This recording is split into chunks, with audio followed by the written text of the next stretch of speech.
Hi guys, I pray that you are well. Today's video is going to be a prophetic warning and instructions regarding food supply.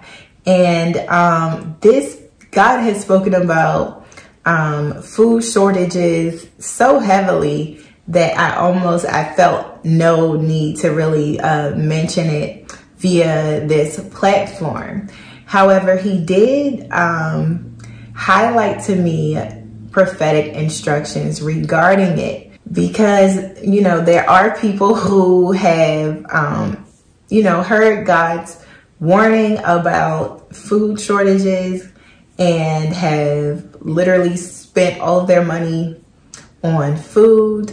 There are people who may be spending a large amount of money on food and supplies outside of the agreement of their spouse, okay?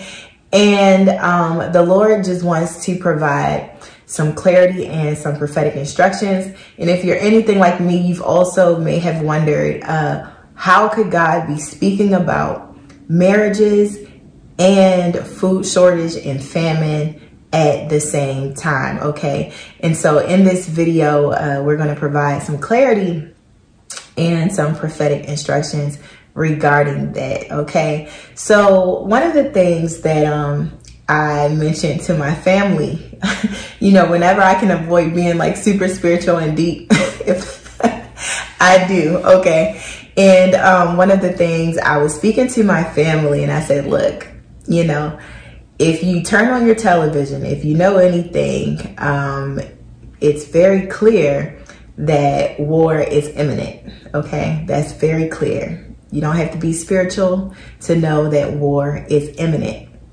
And you also don't have to be spiritual to know that any time there is war, there are food shortages, okay?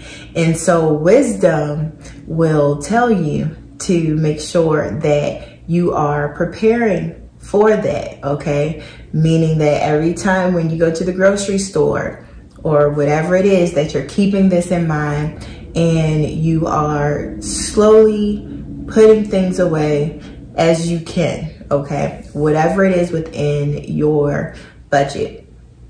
Now, I want to highlight Joseph because the Lord highlighted Joseph to me. And if you guys if you spend 5 minutes with God, He will very clearly highlight and give warning about famine and about food shortage, okay? And one of the things that He highlighted to me was how He notified Joseph and He gave him 7 years in advance. And so Joseph or Pharaoh didn't have to alarmingly take everything or spend all of their money on food and war supplies, but they would take 1/10, okay? In God's providence, He provides providence, and providence is a timely preparation for future events, okay? It's the protective care of God or nature as a spiritual power, okay? So God will always give providence. His word says that He won't do anything without notifying His prophets.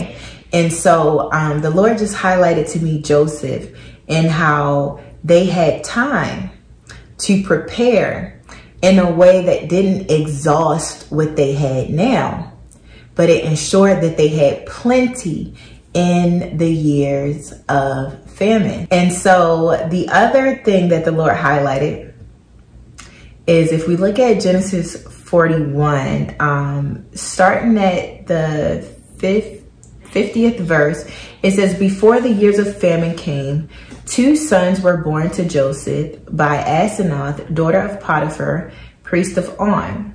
Joseph named his firstborn Manasseh and said, it is because God has made me forget all my trouble and all my father's household.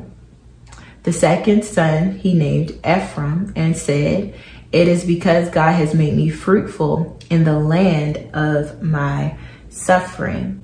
Now, this is important to mention that he is married and has kids after being notified about the famine and during the time of preparation.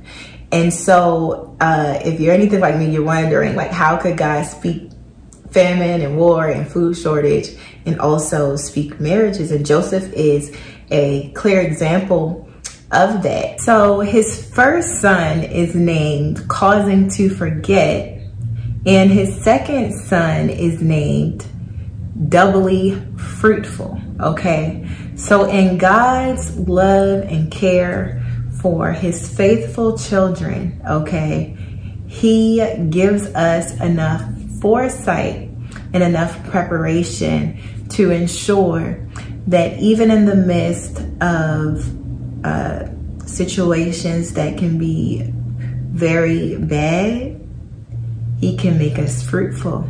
Okay, he can make us forget our troubles, okay, even in the midst of it, if we are obedient to his instruction.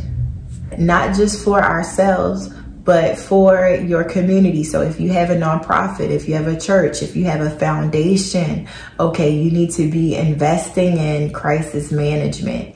You need to be looking at ways to provide stable housing and food for the people that you serve. If you do lead an organization of any kind, making sure you have the proper infrastructure to communicate outside of technology. So making sure that all of your addresses are up to date and things of that sort. Okay, so building that infrastructure, having that professional development now for those of you who are leaders. Okay, and then also for those of you who are,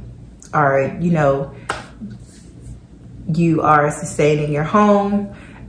You want to ensure that you are saving money, okay? Make sure that you're saving money slowly so that you can afford a generator, all right? Those things are very expensive, and it's okay. You don't have to spend it all and buy it now, but in God's providence, right?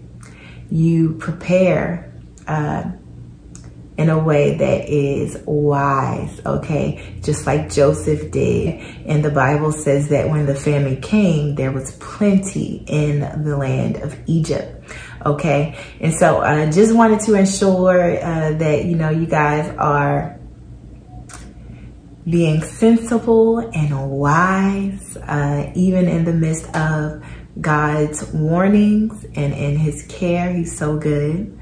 He is so good. Okay, and in Ecclesiastes 7 verse 18 says that the fear of God avoids all extremes. Okay, so remember that God doesn't give us a spirit of fear, but of power and of love and of a sound mind, right? In Isaiah 11 verse 2-4 it says, the Spirit of the Lord will rest on him, the Spirit of wisdom and of understanding, the Spirit of counsel and of might, the Spirit of the knowledge and fear of the Lord. He will not judge by what he sees with his eyes or decide by what he hears with his ears, but with righteousness he will judge the needy. With justice he will give decisions for the poor of the earth. Okay, so just make sure, guys, that you're taking this back to the Lord in prayer, okay, and that he continues to reveal his will to you and give you a strategy, wisdom, and understanding. Okay, guys, be blessed.